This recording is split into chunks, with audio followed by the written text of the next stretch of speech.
Shalom, shalom à vous. Alors, j'aimerais aborder ici le sujet de la loi, un sujet très controversé dans le milieu chrétien, car, vous le savez, les paroles de l'apôtre Paul sont difficiles à comprendre sur ce sujet et peuvent parfois donner à de fausses interprétations et donc à de fausses doctrines.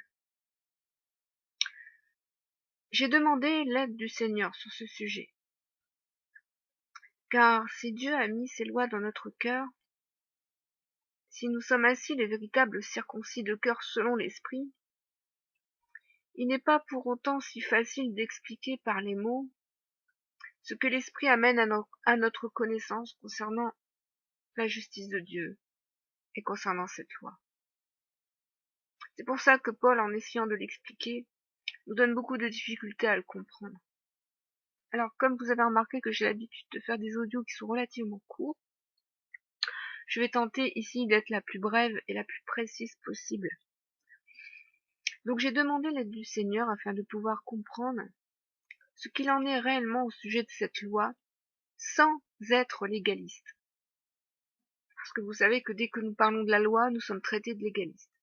Sachez que je m'oppose à tous les chrétiens qui gardent encore la loi selon la lettre.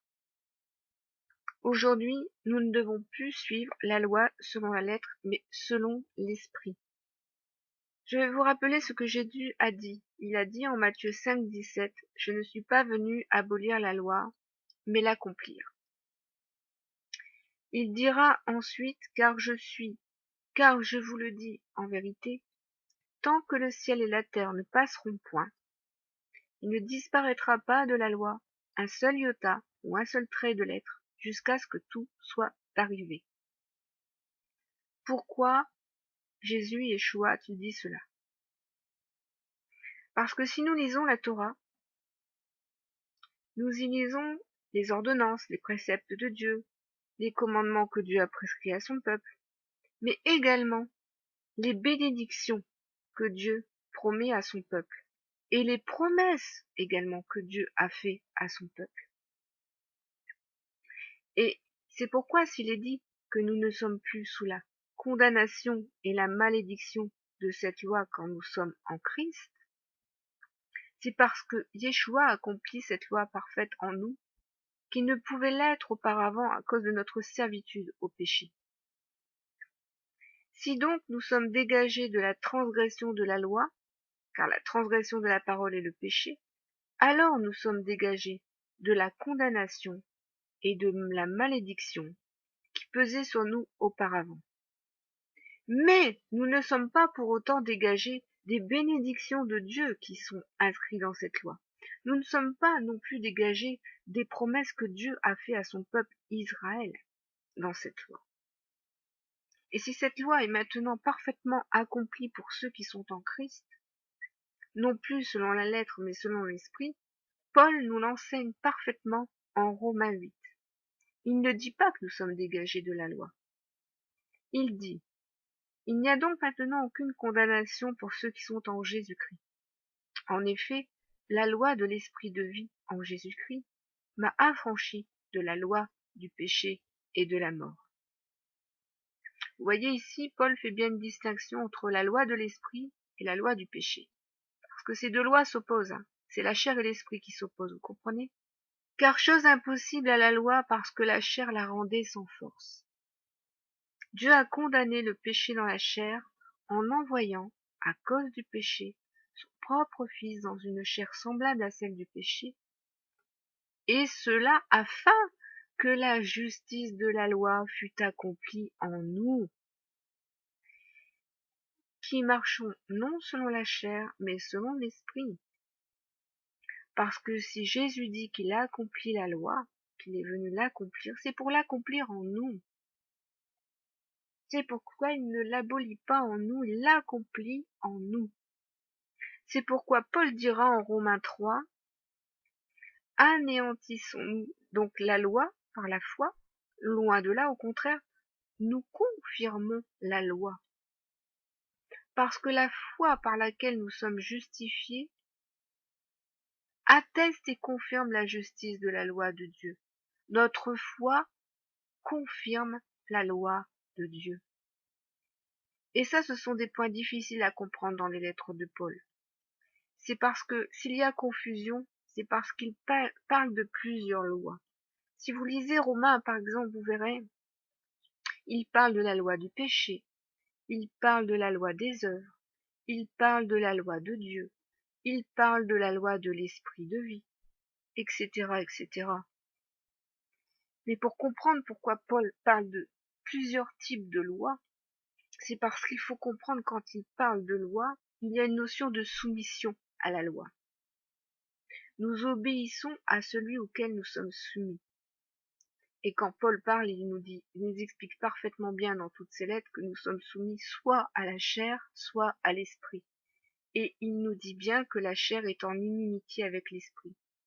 C'est pourquoi la chair est ennemie de la loi de Dieu, qui est loi de l'esprit de vie. C'est pourquoi la chair porte en elle la loi du péché et de la condamnation, qui s'oppose à la loi de Dieu qui est esprit et justice.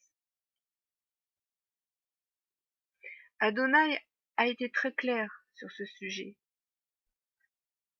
En Deutéronome 30, notre Elohim nous a dit qu'il nous annonce, qu'il nous donne un choix entre deux chemins, la vie et la mort, la bénédiction et la malédiction. Et il dit, choisis la vie et tu vivras. C'est exactement ce que Jésus viendra nous enseigner en nous demandant de choisir la vie et de croire en lui. Jésus, Yeshua, enseigne également de revenir à Dieu par la repentance. Il rappellera ce que le Père nous demande dans la loi en Deutéronome 30.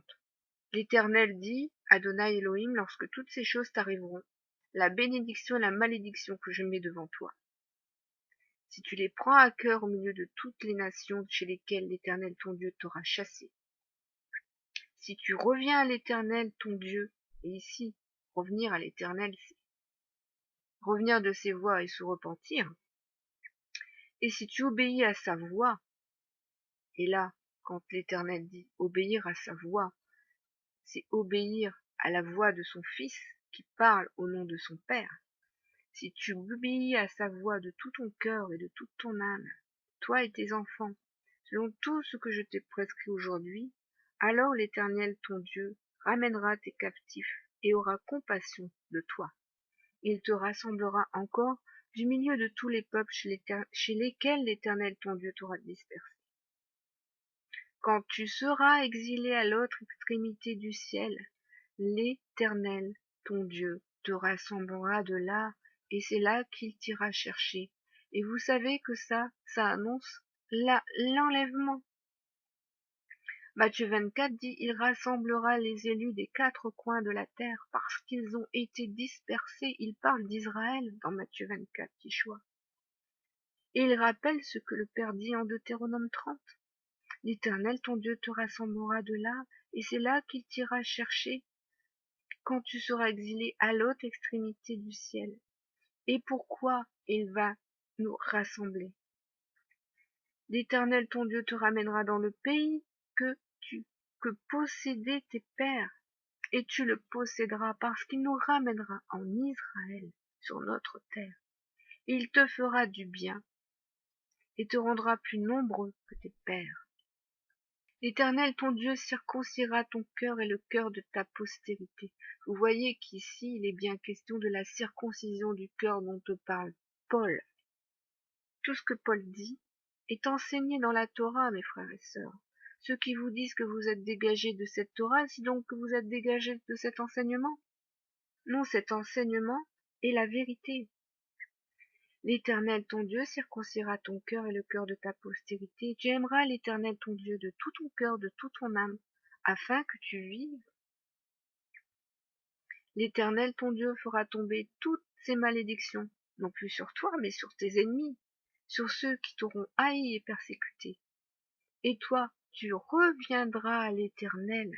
Revenir, c'est se repentir, mes frères et sœurs. Tu obéiras à sa voix, tu mettras en pratique tous ces commandements que je te prescris aujourd'hui. L'Éternel, ton Dieu, te comblera de bien, en faisant prospérer tout le travail de tes mains, le fruit de tes entrailles, le fruit de tes troupeaux, et le fruit de ton sol, car l'Éternel prendra de nouveau plaisir à ton bonheur, comme il prenait plaisir à celui de tes pères. Lorsque tu obéiras à la voix de l'Éternel, ton Dieu, en observant ses commandements et ses ordres écrits dans ce livre de la loi, lorsque tu viendras à l'Éternel ton Dieu de tout ton cœur et de toute ton âme. Ce commandement que je te prescris aujourd'hui n'est certainement point au-dessus de tes forces et hors de ta portée. Il n'est pas dans le ciel pour que tu dises qui montera pour nous au ciel et nous l'ira chercher, qui nous le fera entendre, afin que nous le mettons en pratique. Il n'est pas de l'autre côté de la mer pour que tu dises qui passera pour nous de l'autre côté de la mer et nous l'ira chercher, qui nous le fera entendre afin que nous le mettions en pratique. C'est une chose au contraire qui est tout près de toi, dans ta bouche et dans ton cœur, afin que tu le mettes en pratique. Et oui, c'est Yeshua qui a accompli en nous la loi, comme le dit Romains 8,4, et accompli la parole du Père en Deutéronome 30, en plaçant sa parole dans notre bouche, dans notre cœur. Attention donc aux chrétiens qui vous disent que Yeshua est venu vous libérer de cette loi, car c'est la mort. Comme je viens de vous le montrer, la loi n'est pas que la condamnation et la mort.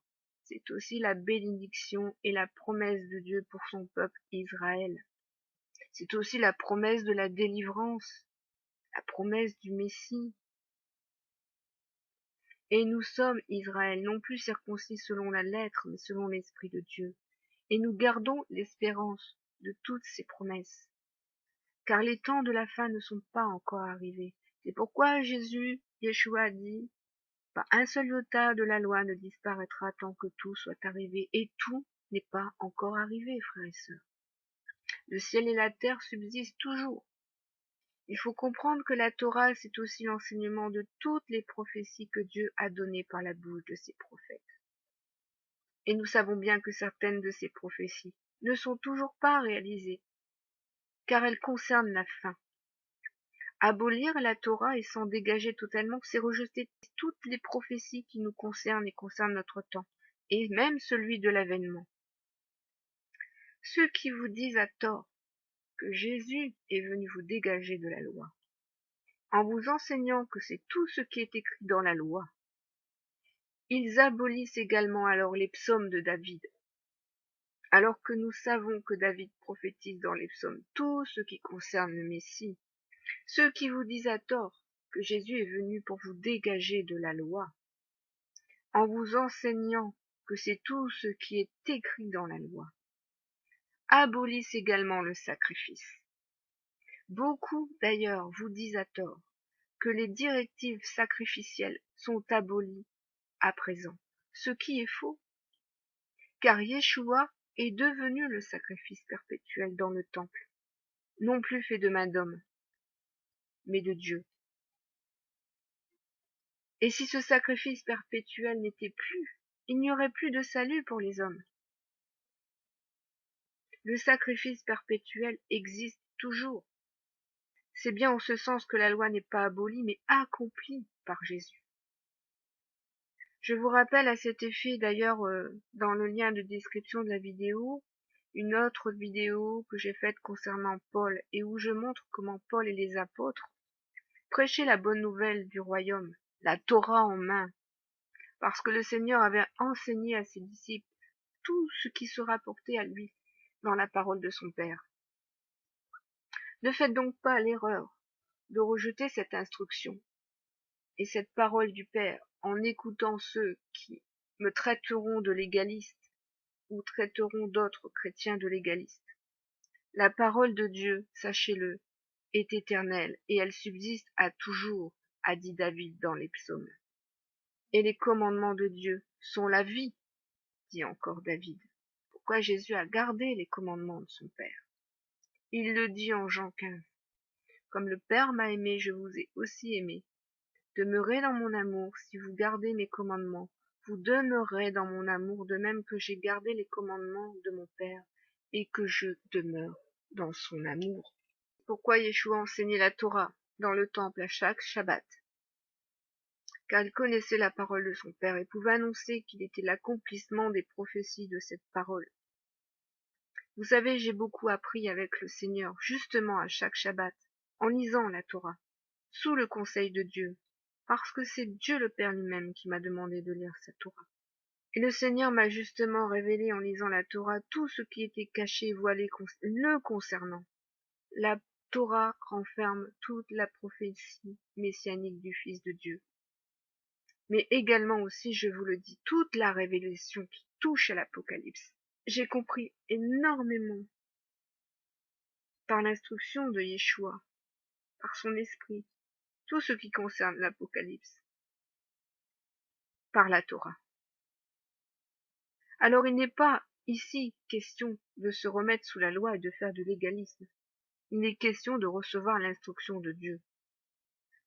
Parce que si garder les commandements de Dieu, c'est être légaliste, alors peut-on traiter Jésus de légaliste puisqu'il gardait les commandements de son Père?